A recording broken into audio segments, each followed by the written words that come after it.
sais pas si vous avez mis au courant, il y a eu un petit imbroglio avec le calendrier.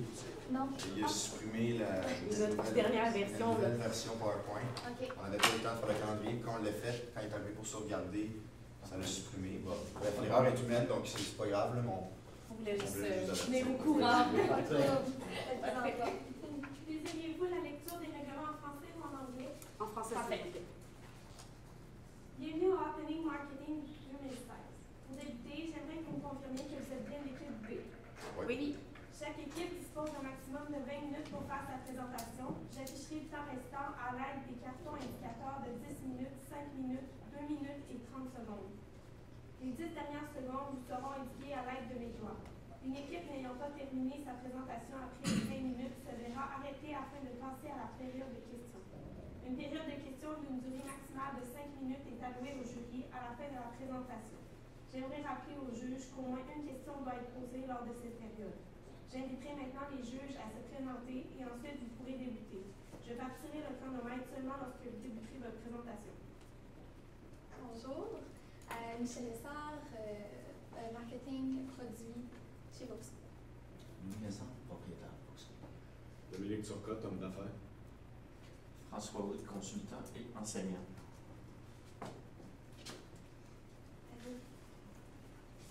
je sais pas pour vous, mais quand je vais acheter un meuble chez Ikea, puis je suis capable de le monter sans même le guide d'instruction, je trouve ça extrêmement gratifiant, même si, plus souvent qu'autrement, il nous reste des pièces à droite à gauche. Mes collègues, Jordi. et moi-même, Xavier, on pense que c'est pourquoi la technologie de nos jours est vraiment populaire auprès des jeunes. C'est parce que c'est intuitif puis c'est capable de nous en donner davantage. Et on pense que c'est sur cette carte-là que Voxco, votre entreprise, devrait jouer. Alors, on avait comme mandat de vouloir pénétrer agressivement le marché corporatif grâce aux différents produits Voxco, mais dans ce cas-ci, plus le produit Voxco Online. Comme je l'ai mentionné, on va vraiment se diriger vers une jeune clientèle, des jeunes PME. Donc, on est dans un environnement qui est extrêmement compétitif. La compétition se renouvelle constamment. Vous êtes vraiment contre des géants, notamment Google. Et puis, on a ressorti quelques tendances de notre analyse. Donc, à l'interne, commençons par les forces. Vous avez des licences flexibles qui sont disponibles pour toutes sortes de clients, autant que ce soit pour des grandes entreprises ou des petites PME. Vous avez une présence mondiale, et des employés qui sont multilingues, donc peu importe la langue, vous êtes capable de bien vous adapter à vos clients. Par la suite, votre portefeuille de produits est très élaboré. Vous offrez vraiment beaucoup de services et non seulement Voxco Online, bien sûr. Voxco Online, facilité d'utilisation, les gens se sentent à l'aise en se servant de votre logiciel. Et vous avez aussi une très bonne expertise avec votre service à la clientèle. Vous aidez beaucoup vos clients à performer. Et finalement, vous avez des sondages personnalisés que vous offrez avec Voxco Online. Par contre, du côté des défis, il y a quelques produits en déclin, des produits de la voix. Donc, ces produits-là ramènent beaucoup à votre entreprise. Donc, c'est un défi intéressant. Par la suite aussi, la segmentation, vu que vous avez plusieurs types de clients, parfois il est difficile de bien communiquer les bonnes choses aux bons clients. Par la suite, un grand effort de vente est nécessaire par rapport aux types de clients différents. Et la notoriété aussi est un défi intéressant. Par contre, il y a beaucoup de clients aussi qui sont disponibles sur le marché. À l'externe, pour les opportunités, le déclin des outils traditionnels vers web et mobile sont intéressants. Les gens sont souvent sur la route, ont besoin d'une solution rapide et sur le pouce. Donc, vous offrez mobile, c'est très intéressant. Et le nombre de PME en croissance, particulièrement au Québec, il y en a beaucoup. Les gens se partent leur entreprise et ont besoin de solutions comme les vôtres. Du côté des menaces, les technologies qui changent beaucoup, c'est difficile parfois de s'adapter à ces changements qui sont très fréquents. Le contexte économique des grandes organisations aussi, parfois, eux, vivent des budgets, des coupures de budget par rapport à l'économie très importantes, donc c'est une menace intéressante. Le budget des PME aussi, de l'autre côté, eux, souvent, ont un budget établi et c'est difficile pour eux de pouvoir dépenser pour tous les produits dont ils ont besoin. La confiance dans la sécurité des bases de données, on l'a vu dans le passé, il y a beaucoup de bris et de divulgation d'informations personnelles. Les gens ont peur et hésitent avant de pouvoir se lancer. Et finalement, la compétition, il y a des très grands compétiteurs sur le marché, donc c'est vraiment une difficulté à ce niveau-là. Commençons par Simon, le propriétaire. C'est notre cible aujourd'hui. Il a 27 ans, il est propriétaire d'une PME en vente en détail dans la ville de Montréal depuis 2 ans. Il a engagé une équipe de 3 recherchistes depuis la dernière année pour pouvoir faire ses recherches, mieux connaître ses clients. De plus, il apprécie la facilité d'utilisation d'un logiciel pour que lui aussi puisse comprendre et non seulement ses recherchistes. Il aime avoir l'assurance d'une flexibilité de service, donc il aime avoir un éventail de produits pour bien s'en servir et, comme je l'ai dit, mieux connaître ses clients et pouvoir prévoir pour l'avenir. Et finalement, il a un budget d'1 million de dollars. Donc, au niveau de votre stratégie actuelle, vous avez une bonne stratégie avec votre force de vente, mais on a vu que c'est difficile d'avoir un bon lien de confiance. On a établi des stratégies qui vont vraiment vous aider, qui vont attirer le client vers votre produit. Donc, on a établi 3 objectifs aujourd'hui. D'abord, vous avez 20 prospects, on veut l'augmenter à 40 pour la prochaine année. La visibilité aussi très importante, on voudrait l'accroître pour vous. Et par la suite aussi, une croissance des ventes de 5 qu'on espère obtenir durant la prochaine année. Juste mentionner que les 40 prospects, c'était mensuellement. Pas mensuellement. Par semaine. Par semaine. Donc, notre stratégie va se faire en 4 points. Tout d'abord, on va faire une stratégie de contenu. Vous travaillez beaucoup sur le web. Vous le faites déjà actuellement. Toute la stratégie de contenu, ça va être de la bonification sur ce que vous faites déjà actuellement. Donc, ça va être important. Je vais vous parler un petit peu plus tard de qu'est-ce que c'est. Ensuite, on va aller faire du partenariat, surtout avec des PME, c'est ce qu'on va viser aujourd'hui. Les jeunes entreprises qui commencent, donc qui n'ont pas nécessairement leur logiciel, qui n'ont pas déjà adapté un logiciel, ils ne sont pas habitués encore. Donc, ça vous permet de les adopter tôt, puis de pouvoir les conserver pour le long terme. Ensuite, la prospection, vous avez déjà une équipe de vente, on va parler un petit peu de l'équipe de vente. Puis finalement, une petite commandite qu'on va parler un petit peu plus tard. Donc, en ce qui concerne la stratégie de contenu, on va passer par 3 aspects. Donc, le premier aspect concerne tout ce qui est l'achat de médias en ligne. Donc, vous le faites déjà encore, mais on va approfondir un petit peu plus tout à l'heure. Le home media qui est plus la production. Donc, vous avez déjà un blog en ce moment. Par contre, on va aller augmenter la fréquence. Par exemple, si je donne l'exemple au niveau du Facebook, la dernière publication datait de février, ce qui pourrait être quelque chose à travailler pour vous, pour être un petit peu plus efficace et aller chercher plus de prospection, de prospects là-dedans. Et puis finalement, le earned media, qui est tout ce qui concerne, dans le fond, la publication de votre contenu par d'autres utilisateurs, par d'autres personnes. Donc, ça peut être autant au niveau des relations de presse, autant des événements que vous avez faits ou des partenariats que les gens, des partenariats que vous avez actuellement, dont on va parler, que les gens vont parler. Donc, l'achat en ligne. Actuellement, au niveau du référencement naturel, vous êtes en 6e position. Ça, c'est des recherches qu'on avait faites auparavant lorsque vous avez affiché dans la liste des commanditaires officiels de l'événement. Puis, au niveau du référencement payant, vous étiez 3e lorsqu'on marquait enquête en ligne, grosso modo. Donc, ce qu'on va aller cibler, c'est vraiment des groupes LinkedIn de recherchistes, principalement parce que c'est eux qui vont aller utiliser votre système. Donc, des groupes, c'est ça, LinkedIn, on va aller les contacter, leur parler de votre produit. Puis, on va en fait inclure des vendeurs aussi à l'intérieur de ça là, pour pouvoir leur parler, aussi du contenu qu'on va pouvoir leur diffuser. On va aller aussi au niveau du Facebook. Pourquoi le Facebook? Ce qui est intéressant de Facebook, c'est que c'est lui qui adapte dans tous les réseaux sociaux qui existent actuellement. C'est celui qui a le meilleur outil de ciblage. Donc, c'est pour ça qu'on va aller l'utiliser. Même s'il n'est pas considéré comme un service professionnel, VS LinkedIn, Facebook, c'est ça, a ses avantages aussi. Puis, toute personne qui travaille dans le professionnel a quand même une vie personnelle. Où est-ce qu'on peut aller les atteindre? C'est pour ça.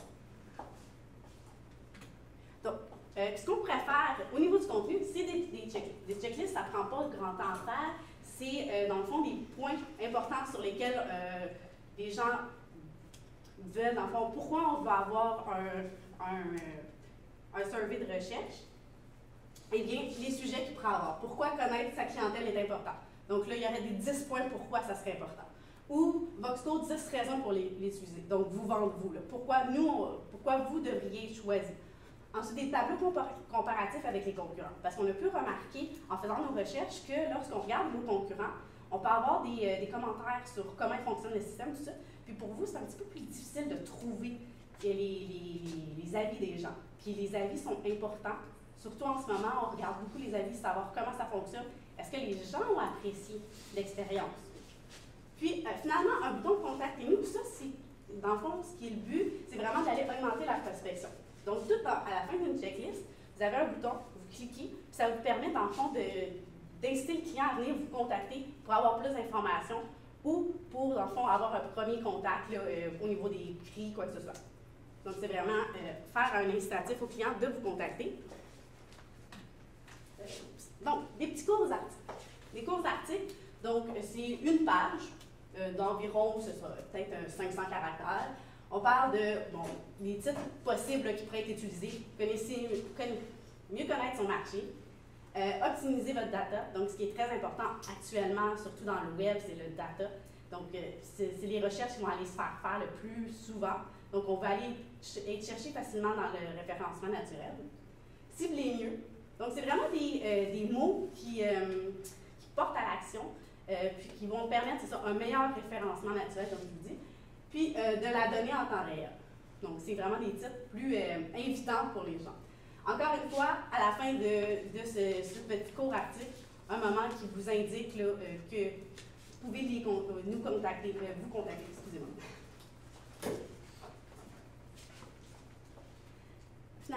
Ensuite de ça, on parlerait de e-book aussi, ce qui pourrait être diffusé sur votre blog. Les e-books sont, dans le fond, des livres qui sont faits un petit peu moins souvent. On parle d'environ d'une trentaine à une centaine de pages, dépendamment. Ça peut être rédigé soit par des professionnels de votre entreprise, ou ça peut être soumissionné aussi, tant que le contenu, dans le fond, à l'intérieur est pertinent. Toujours l'important, c'est la pertinence, parce que même si vous publiez beaucoup de choses, si ce n'est pas pertinent, ça ne fonctionne pas. Donc, plus au niveau de la recherche, plus de la statistique qu'on irait y mettre à l'intérieur. Puis, ce qui est le fun avec les e-books comme ça, c'est que ça nous permet d'aller télécharger, les gens peuvent aller les télécharger, ça nous permet d'obtenir des datas. Comment? En fait, ils doivent remplir un petit formulaire que je vous ai mis ici à la gauche, donc le prénom, le nom. Ce qui est intéressant par après, c'est le poste de la personne, donc on connaît qu'est-ce que la personne fait. Ensuite, l'entreprise pour laquelle elle travaille, un courriel. Souvent, les gens vont mettre des courriels plus professionnels. Donc, déjà, vous avez une banque de données que vous créez pour contacter plus tard les gens. Ce qui reste très intéressant, il y a un numéro de téléphone. Encore une fois, on va essayer d'aller chercher le numéro de téléphone professionnel ou cellulaire là, pour aller rejoindre directement les gens. Les effets, dans le fond, c'est l'augmentation des prospects, ce que vous souhaitiez, en fait. Remplir la base de données pour aller chercher, encore une fois, plus de prospects et plus de clients. Puis plus de trafic sur votre site. Au niveau de la vidéo, vous faites beaucoup de vidéos interactives qui sont vraiment belles visuellement, des couleurs, un turquoise, un bleu. J'essaie un peu de m'inspirer des mêmes couleurs, là, qui sortent un peu moins bien, mais j'ai voulu le faire. L'effort y était.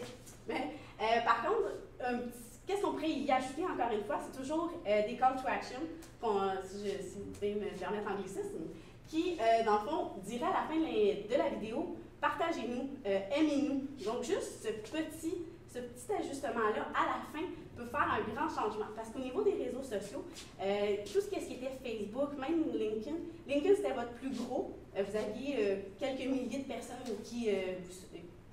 dans votre réseau, alors que Facebook était très peu influent. Donc, si on veut que la plateforme soit utile, puis que tout le contenu qu'on partage soit partagé à travers les fils d'actualité des gens, c'est important d'avoir quand même beaucoup de personnes qui lisent, qui commentent, tout ça. Puis, dans le fond, un plus grand effet pour votre communauté, puis la prospection augmentée, comme j'ai mentionné. Donc, ça, c'était juste un petit plus à mettre. Finalement, au niveau des relations publiques, comme je vous en ai parlé tout à l'heure, ce qui serait intéressant, c'est d'aller rajouter des commentaires de vos clients. Donc, qu'ils soient positifs ou négatifs, c'est important. Au niveau négatif, c'est que ça vous permet de voir qu'est-ce qu'il y a encore à travailler. Parce que même si vous avez un super de beau logiciel, un beau web, il y a toujours un moyen de s'améliorer et de monter un petit peu plus haut. Donc, c'est toujours utile d'avoir les points à travailler. Puis au niveau des positifs, bon, ben, ça incite nos gens, les gens qui sont intéressés, à venir s'inscrire avec vous, à venir prendre un abonnement avec vous. Puis on va parler aussi des événements à travers plusieurs médias. Donc là, ici, on va parler avec Julie tout à l'heure d'un partenariat, puis d'une commandite également. Des articles sur les clients importants. Donc, vous avez le gouvernement du Canada et le gouvernement du Québec, si je ne m'abuse pas, là, comme clients. C'est des gros clients très importants. Dans le fond, ce qui serait intéressant, c'est de savoir pourquoi ils vous ont choisi vous, puis les bénéfices qu'ils en retirent. Ça peut être des bons articles, surtout au niveau de votre notoriété. Donc, c'est des gros clients importants. Les gens les connaissent. Pourquoi ils utilisent Voxco? Donc, je pense que c'est des points forts que vous pouvez utiliser. On en a parlé tantôt, on veut vraiment cibler, on veut vraiment faire une segmentation précise avec les jeunes. La raison pour laquelle on veut cibler les jeunes, c'est que c'est l'avenir, c'est ceux qui sont vraiment portés à l'utilisation de la technologie. Donc, on voudrait faire, je ne sais pas si vous êtes un peu familier avec le concept des franchises comme Vitrenet et GoGazon, on voudrait essayer d'aller faire un partenariat avec eux. Dans le fond, on leur offrirait le service de Voxco Online, et puis à ce regroupement-là de franchises. De un, c'est vraiment un bon outil pour eux parce que les autres, ils ont des banques de données, que ce soit de particuliers ou d'entreprises énormes. Et puis de deux, ça va créer des tendances pour eux, ce qui est vraiment utile. Bien sûr, on va faire une formation sur le produit votre Voxco Online aux différents franchisés qui va être faite par votre spécialiste qui fait déjà des démonstrations dans 4 différentes régions pour l'instant, soit à Montréal, à Québec, à Trois-Rivières et à Sherbrooke. C'est sûr que, comme effet direct, même indirect, ça va faire une publicité pour Voxco. La raison est simple, les franchisés qui vont arriver pour un lavage de vitre dans une entreprise puis qui vont faire passer le sondage sur une tablette, par exemple, ça va faire une publicité directement pour Voxco. L'entreprise va voir que vous avez un beau produit, puis va être intéressé, même peut-être en parler avec le franchisé qui va avoir été formé, donc qui peut faire déjà un peu de prospection pour vous sans nécessairement la faire au complet. Ça a comme effet direct d'augmenter la visibilité puis d'augmenter le nombre de prospects. Je ne veux pas me répéter, mais vraiment, on vise les jeunes entrepreneurs comme ça, vraiment, qui ont la fibre entrepreneuriale, qui ne resteront pas nécessairement toute leur vie avec ce type de franchise-là, qui vont peut-être vouloir s'ouvrir une PME éventuellement, qui vont connaître le produit Voxco, puis par la suite, qui vont être portés à l'utiliser. On va faire de la prospection. La prospection, c'est hyper important. Pour ce faire, on va faire un achat d'une liste pour faire du publipostage ciblé. On fait beaucoup de cold call en ce moment. L'achat de la liste va se faire sur e-cric. On va faire un achat d'une liste des 500 PME avec des équipes marketing. La raison pour laquelle on vise l'équipe marketing, c'est qu'ils sont importants dans le processus décisionnel d'achat d'un produit comme Voxco. C'est eux qui vont convaincre les dirigeants, donc c'est eux qu'on veut cibler aussi, puis vraiment les convaincre. Après qu'ils soient convaincus, eux autres, ça va être beaucoup plus facile pour les vendeurs que vous avez ou pour les personnes, les représentants internes au cold call, ça va être beaucoup plus facile pour eux de vendre votre produit. On va faire un cold call après le publipostage, qui va être personnalisé à ces personnes-là des équipes de marketing, justement. On va faire un cold call, un appel, voir s'ils sont intéressés à notre produit, comment ils ont trouvé le produit.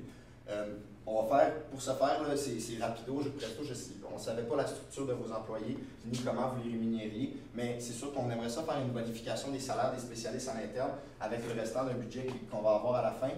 La raison est simple, c'est vraiment, vous vouliez augmenter votre nombre de prospects de 20 à 40, vous voulez le doubler, mais il faut vraiment que les représentants internes se sentent motivés puis soient prêts à le faire. Donc, on va faire une bonification de leur salaire avec l'argent qui va nous rester de notre budget. Ça a comme effet, je l'ai mentionné, d'influencer le dirigeant pour acheter votre produit, de justement cibler les personnes dans une équipe de marketing, puis ça va vraiment augmenter le nombre de prospects aussi. Du côté des commandites, on veut pousser les jeunes PME à partir de leur entreprise ou les augmenter à un autre niveau, les pousser encore plus loin, leur plein potentiel.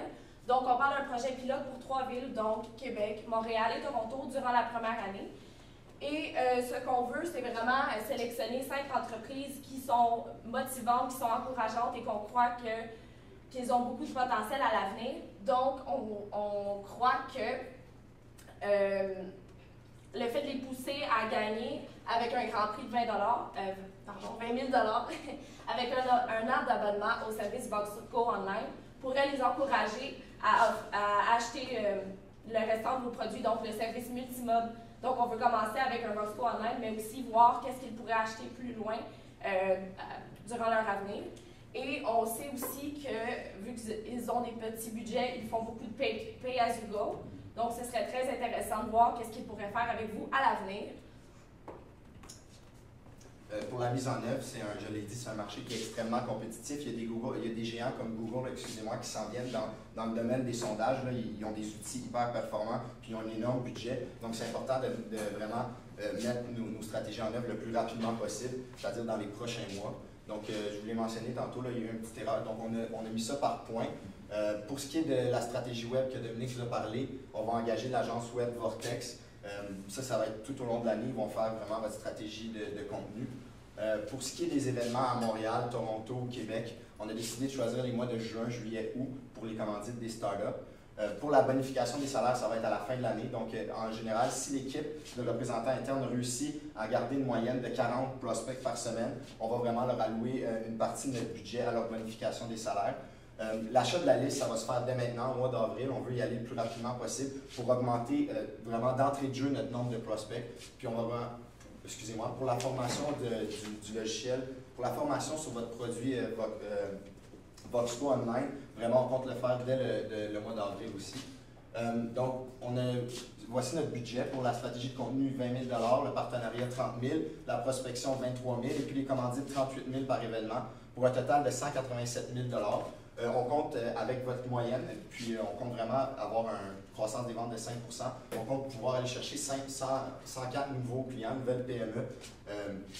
On a établi vos marges à 50 %. On est un peu dans le néant par rapport à ça. Ça nous fait un revenu de 1 560 000 $ par année. Si avec les marges de 50 %, ça fait 780 000 $ à peu près. C'est terminé.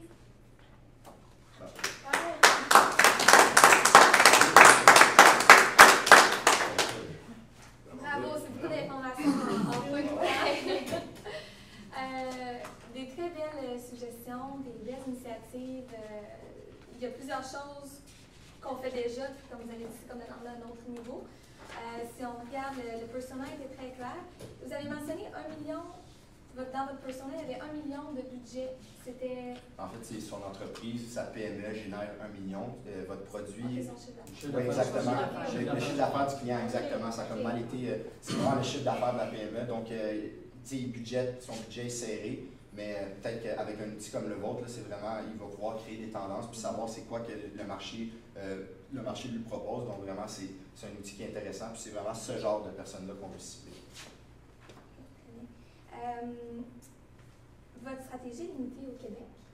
Bien, actuellement, on voulait juste commencer ça. On sait que vous avez un marché qui est important aux États-Unis. Le principe de franchise, j'ai peut-être oublié de le mentionner, il y a le même principe aux États-Unis. Donc vraiment, ça serait intéressant. Là, j'ai mentionné Vitrenet, Go Gazon, Qualité étudiant. C'est des groupes de franchisés, mais il y a le même principe aux États-Unis. Donc vraiment, en allant chercher ce groupe de personnes-là, on pense que ça va avoir le même effet que ce soit au Québec ou aux États-Unis. Mais là, on a commencé ça comme projet pilote vraiment dans les 4 villes qu'on a mentionnées, Sherbrooke, Montréal, Trois-Rivières et puis Québec. À ce niveau, je trouve que c'est une très bonne idée. Les jeunes, on sait que c'est ils vont devenir des entrepreneurs, des gestionnaires qui vont en avoir besoin. C'est bon qu'ils aient entendu parler de Voxco. Ma seule crainte avec les franchises, je ne sais pas s'ils ont vraiment les budgets versus utiliser un outil, parce que Voxco, c'est quand même des grades professionnels, mais il y a des outils moins chers. Si c'est seulement pour faire du suivi au niveau de la satisfaction du client, je ne suis pas certaine que Voxco serait nécessairement choisi. Mais écoute, je ne connais pas vraiment ce marché-là au niveau de leur budget, là, mais j'avais cette... je connais un peu le marché parce que je l'ai déjà fait. Okay. Donc, souvent, ces groupes de franchises-là sont regroupés en dessous d'une grosse bannière qui va regrouper plein de petites bannières. Donc, c'est vraiment viser cette grosse bannière-là qui va englober, je l'ai mentionné, Vitrenet, Go Gazon, Qualité étudiant, même Résidencia Sécurité qui font les systèmes d'alarme. C'est tout sous la même bannière. Donc, on veut viser cette grosse bannière-là. Puis les autres, ils ont une banque de données de clients incroyable, que ce soit au niveau des particuliers ou des entreprises. Je peux confirmer que oui, il y aurait le budget pour un outil comme le vôtre, certainement. Ça répond à ma question, puis dans ce cas, je trouve que c'est quand même une clientèle très intéressante à cibler au Québec. Je ne sais pas si ça doublerait les leads, mais c'est définitivement quelque chose qui est très intéressant. Je vous laisse la parole, messieurs. François? Ça va donner En passant, je tiens à vous féliciter. Je trouve que vos idées sont vraiment extraordinaires. Puis bien opérationnalisées. Je trouve ça fantastique. Au niveau, vraiment, c'était à date là, fantastique. Pour ce qui est, effectivement, moi j'avais votre cible au niveau du géographique. Pourquoi est-ce que vous avez limité votre personnel à Montréal? C'est que vraiment, on voulait juste vraiment lui donner une saveur, y aller vraiment. On a regardé, ça aurait pu être une ville comme une autre. Là. Comme je l'ai dit, vraiment, notre personnel, c'est des jeunes PME. Donc, on est une pépinière au Québec, on aurait pu cibler n'importe quelle région au Québec. On s'est dit, à Montréal, c'est un gros marché où est-ce qu'il y a beaucoup d'argent, donc on va cibler une PME de Montréal. Mais ça aurait pu être Québec, comme Lévis, comme Trois-Rivières, comme Sherbrooke. Des PME, on est une pépinière, donc il y en a un peu partout. Est-ce que vous pensez que justement, là, pour des jeunes entrepreneurs, la mesure de satisfaction de clientèle ou les études de marché, est-ce que c'est vraiment une priorité d'affaires? Si on leur fait bien comprendre justement avec votre démonstrateur que l'outil peut leur sauver de l'argent et du temps, parce que c'est vraiment beaucoup de prospection, de porte à porte, tout ça. Tandis que là, s'ils ont des tendances, justement, ils peuvent savoir ce que le client veut. On peut faire des rétroactions avec le client. C'est ça qui va faire sauver du temps. Donc, c'est sûr, on ne leur lance pas le produit comme ça. On va les former justement avec votre formateur, on va leur expliquer ce que ça peut avoir comme avantage. Malheureusement, dans le calendrier, c'était détaillé. C'était des formations, ça se fait. C'est actuellement, les franchisés sont toujours formés avant le début de l'été, justement, pour faire le porte-à-porte. Puis, c'est en ce moment qu'on donnerait une formation en tant que fournisseur. Les fournisseurs font ça, que ce soit les fournisseurs de produits ménagers ou quoi que ce soit, qui donnent des formations là. C'est là qu'on le ferait. On éduquerait les franchisés parce que c'est pas des. Je veux dire, c'est des PME qui commencent, c'est des jeunes qui ont la fibre entrepreneuriale. On les éduque, on leur montre que le produit, on sauve de l'argent et du temps. Et puis, d'après moi, c'est une recette là. Si ce sont des jeunes entrepreneurs, comment est-ce qu'ils vont faire pour avoir, parce que dans votre personnel, avoir engagé une équipe de 3 recherchistes au cours de la dernière année? Avec 3 recherchistes, pouvez-vous juste nous spécifier 3 recherchistes dans votre tête? En fait, on aurait peut-être plus dû dire un département marketing avec 3 employés plutôt que 3 recherchistes. Là-dedans, il y a des employés qui font de la recherche marketing, d'où l'importance d'avoir un logiciel d'enquête. Mais c'est vraiment, on est une équipe de 3 personnes dans l'équipe marketing, 3 personnes dans l'équipe. C'est terminé. Bravo.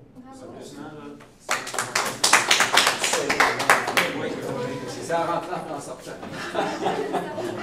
Allez, super. Félicitations. Merci.